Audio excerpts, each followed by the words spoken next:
Hi, everyone. I just want to start by saying thanks to Rivka and the organizers for giving me the opportunity to come here and speak to you. So today I'm going to talk about a project that I've been working on as part of my PhD, where we characterize the conformational and oligomeric states of this protein SPOP by integrating SAXS and MD simulations.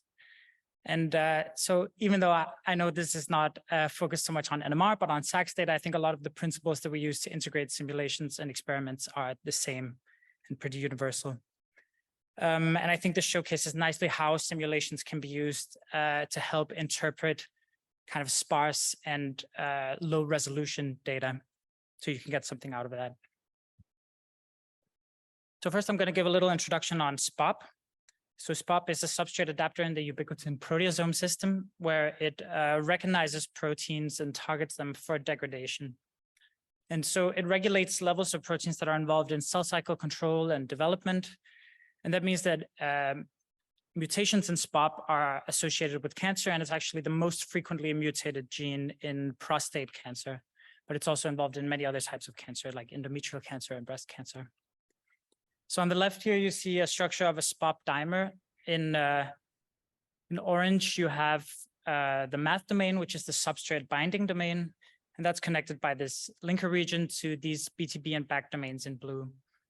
And so this BTB domain forms this homodimer interface, and this dimer forms with very high affinity. But this back interface over here also homodimerizes, and that means that you can get the formation of these extended oligomers with alternating interfaces.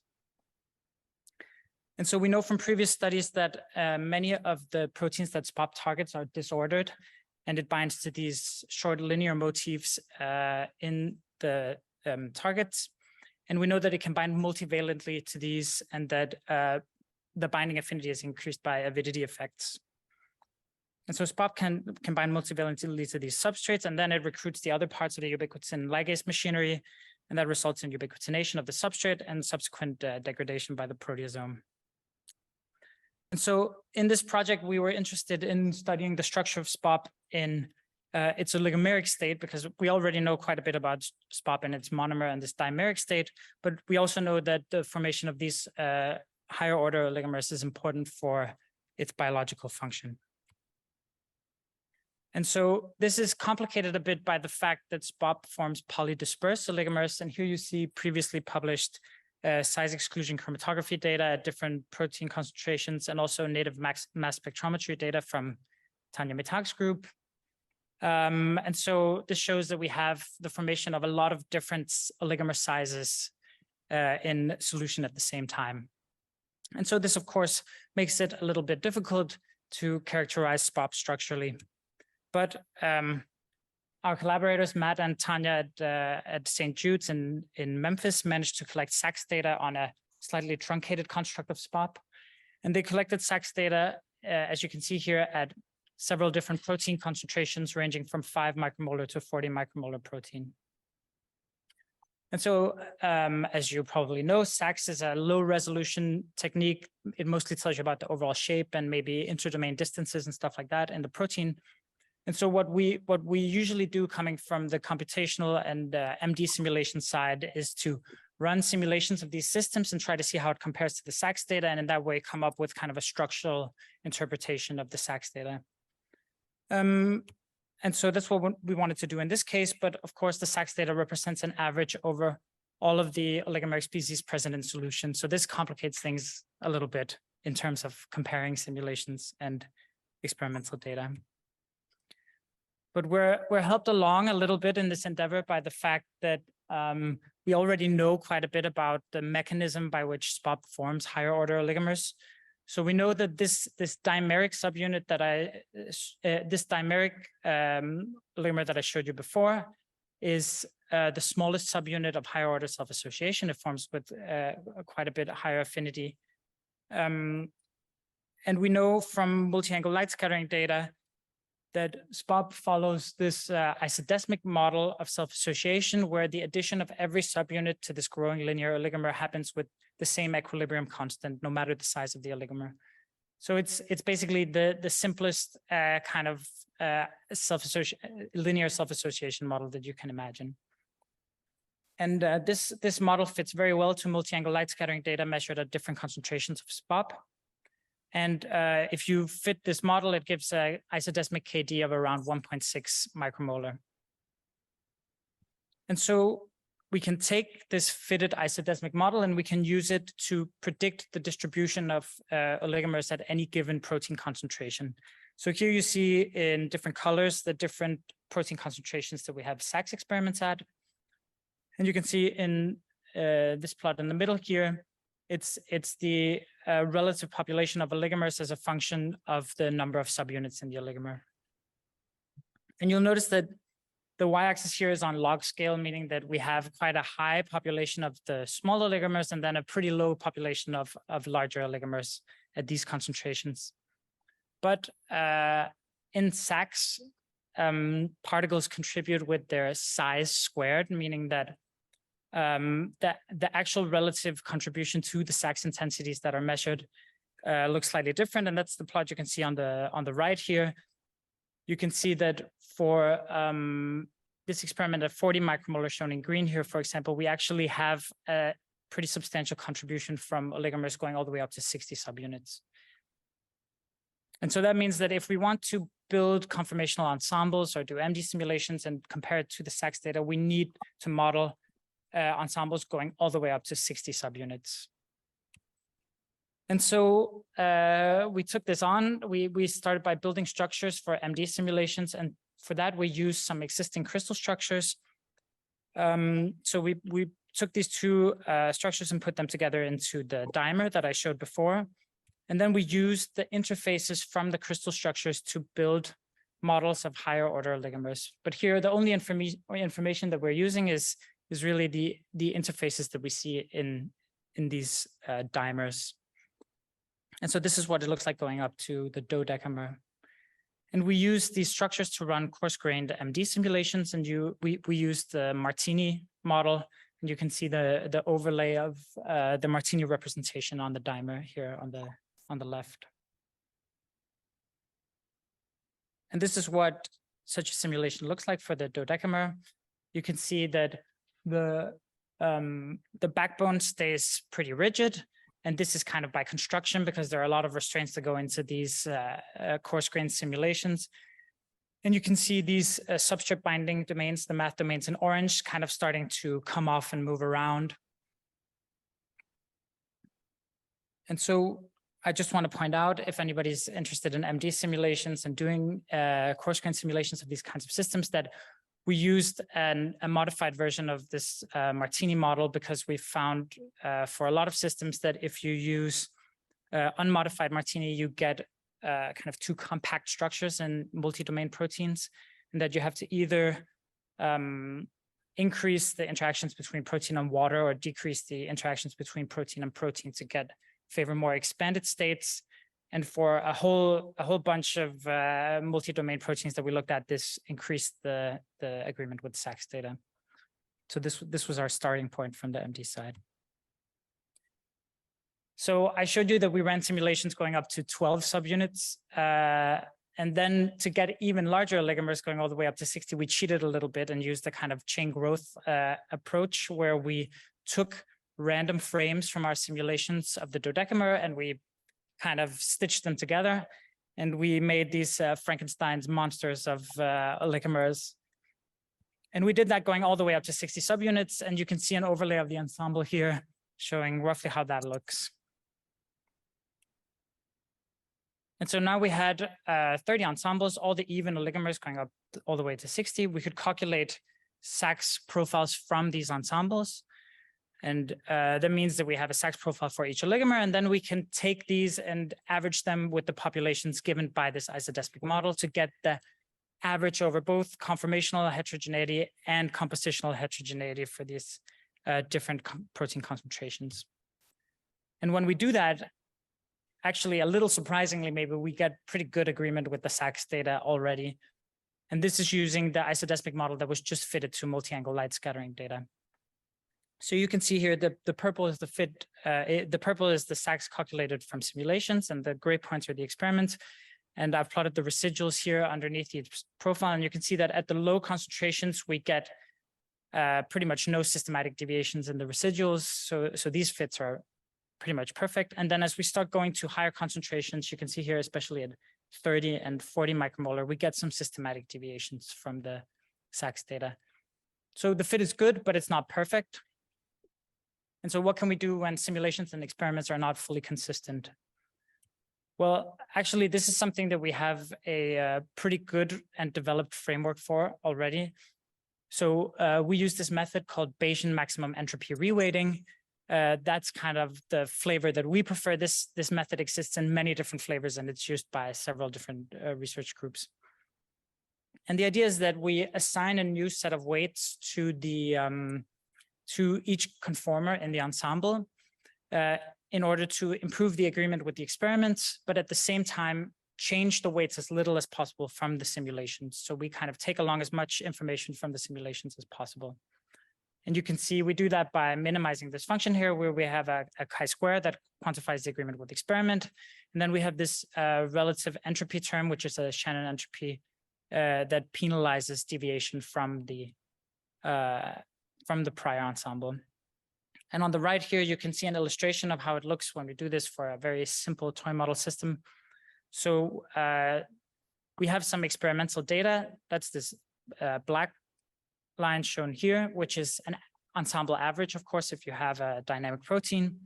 And then if we run an MD simulation, we get a distribution of conformers where we can back calculate this experimental observable. So that's this distribution shown in red. And then, of course, if we want to compare, we take the average. So that's the red line here. And it turns out that it doesn't really agree. So that's kind of the case that we have at high concentrations here. And then you can see here that instead of forcing all of the conformers to be more similar to the experimental average, here we're slightly upweighting this population and slightly downweighting this population in order to shift the agreement to shift the experimental average to be in agreement with the experiments. And so in this case, we're using it for SAXS, but this is a method that is routinely used for any kind of ensemble average observables that you can back calculate from your experiment. So this could also be lots of different kind of NMR data like NOEs or RDCs or J couplings or anything you can think of really, I guess. And so this is something that we've used quite a lot to look at a quite diverse set of systems in the group. So here are just a few examples from our group, and many other groups also use similar methods. So you can see here that we have quite a few multi-domain proteins with SAXS available. Others have done some work with RNA ensembles using NMR data. And there's also work looking at quite complex membrane proteins. And I also just want to point out that others in the group have worked on developing these kinds of methods for NMR relaxation. And so in this case, it's a little more complicated how to calculate the relaxation data from the simulations. But if you're interested in comparing simulations and NMR relaxation data, you can check out this work. Okay, so back to SPOP. So in the case of SPOP, it's a little more complicated than just doing this reweighting as we're used to, because we have both this conformational and compositional heterogeneity. And so we wanted to see if we could fit both at the same time. And we came up with this scheme. So as you'll remember, we have a model for our distribution of oligomers. This is the isodesmic model. And the way that we can shift this distribution is by altering this KD. That's the only really free parameter in the model. And we have all of our ensembles that we got from the MD simulations. And the way that we can alter these is by using this BME reweighting. And so we can use both of these to get averages and compare to the SAXS. You saw that before. And then what we did was we iteratively fit the forward modeling parameters associated with the SAXS first, so just a scale and a constant background. And then we fit this isodesmic KD globally to the SAXS concentration series in order to shift the distribution of oligomers. And then for each oligomer, we deconvoluted the SAXS profiles and reweighted using this Bayesian maximum entropy reweighting approach. And we did this iteratively to land on like a self-consistent fit of all of these at the same time. And when we do that, we can see that we can actually slightly improve the agreement with the SAXS data. and get very good agreement with the SAXS data. So you see the fit from before doing any of this fitting shown in purple, and then the fit of the iterative fit of the isodesmic KD and reweighting in red. And you can see that for most of the concentrations, now we get rid of the systematic deviations in the residuals pretty much. It's still good at 30 also, and maybe at 40, we still have slight deviations. So this tells us that maybe the very, very large oligomers are slightly off because they're making the largest contribution to this 40 micromolar experiment. But that makes sense because they are modeled from the crystal structures. And so this approximation probably kind of breaks down when you go to 60 subunits. But we were very happy with this fit to the SAXS data. And so when we took a look at what the fit was actually telling us, we realized that, okay, we're landing on an isodesmic KD that's actually completely consistent with the one that was fitted to multi-angle light scattering data. And so this also made us more confident that the approach was actually working.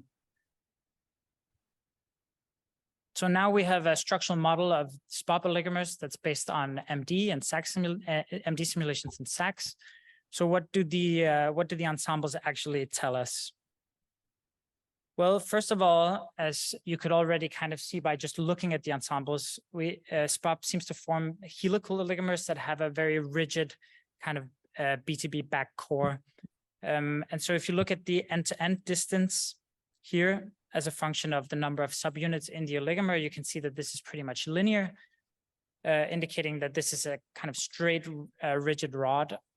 And you can see the helicity is these kind of periodic deviations from the linearity. Yeah, and maybe I should mention that in the plots I'll be showing now, where we analyze the ensembles, we have before reweighting in blue and after reweighting in red. And so if we zoom in and take a look at what's actually going on in the individual subunits, you can see here in the top, we're looking at the center of mass distance between these math domains in orange and the BTB back domains in blue. And it looks like we have kind of three main populations, two where the math domains are located kind of bound or on the surface of the structure of the BTB back core, and then a population where the math domains flip out into solution. And this is something that's not seen in the crystal structure. And if we look at the distance between the substrate binding sites located in the math domains, we can see that we get a pretty broad distribution actually of distances. And so this is also, of course, consistent with the math domains being flexible in solution. And so, of course, it's nice that we could see this from the ensembles, but we wanted to convince ourselves that the SAXS data was actually kind of resolving these kinds of dynamics. And so we went back to square one and we redid the simulations where we put in structural restraints in the simulations between the math domains and the BTB back, so that they had a little bit of wiggle, but pretty much stayed in the same place throughout the simulations. And you can see here the original simulations are shown in blue and the new ones are shown in orange. And you can see that we get some larger systematic deviations from the SAXS data when we put in these restraints. And so what this told us is that, okay, first of all, the SAXS data actually does have the resolution to report on these kinds of interdomain distances. And second of all, the SAXS data is more consistent with the math domains being dynamic and flipping out from the oligomer. Another thing we were interested in is how these ensembles relate to the binding motifs in disordered substrates. And so we took 7 SPOP substrates that had more than 7 binding sites located in IDRs. And we ran coarse-grained simulations of these using a 1 beat per residue model. And so here's an example of one of them where you can see that I've colored the SPOP binding motifs red. And so we could take these simulations and then calculate the distances. And that's what's shown in black here, the distance between the neighboring binding sites located in SPOP. And it turns out that the two distributions actually overlap quite well, and the average distance between the binding sites in the substrates and in the SPOP oligomer are very similar. And so this might be an indication that evolution kind of tunes these distances for a multivalent binding across the oligomer. Another thing that we were interested in was looking at some cancer mutations. And so Matt and Tanya managed to collect SAXS data on this R221C variant of SPOP, which has been found in patients with several different types of cancer. And when we used our method to fit the ensembles to this SAXS data, we saw that the isodesmic KD was shifted so that there was a roughly 5-fold decrease in self-association. And this intuitively makes sense because the mutation is located in this dimer interface. And so it's possible that this could be one of the effects of this mutation that have an effect in cancer. And so in a recent preprint, Tanya Mitag's group also managed to measure multi-angle light scattering data on this variant. And when they fit the isodesmic model to this multi-angle light scattering data, it actually also is consistent with a 5-fold decrease in self-association. So the different methods seem to be pretty consistent. And again, we see this as a kind of validation of our approach.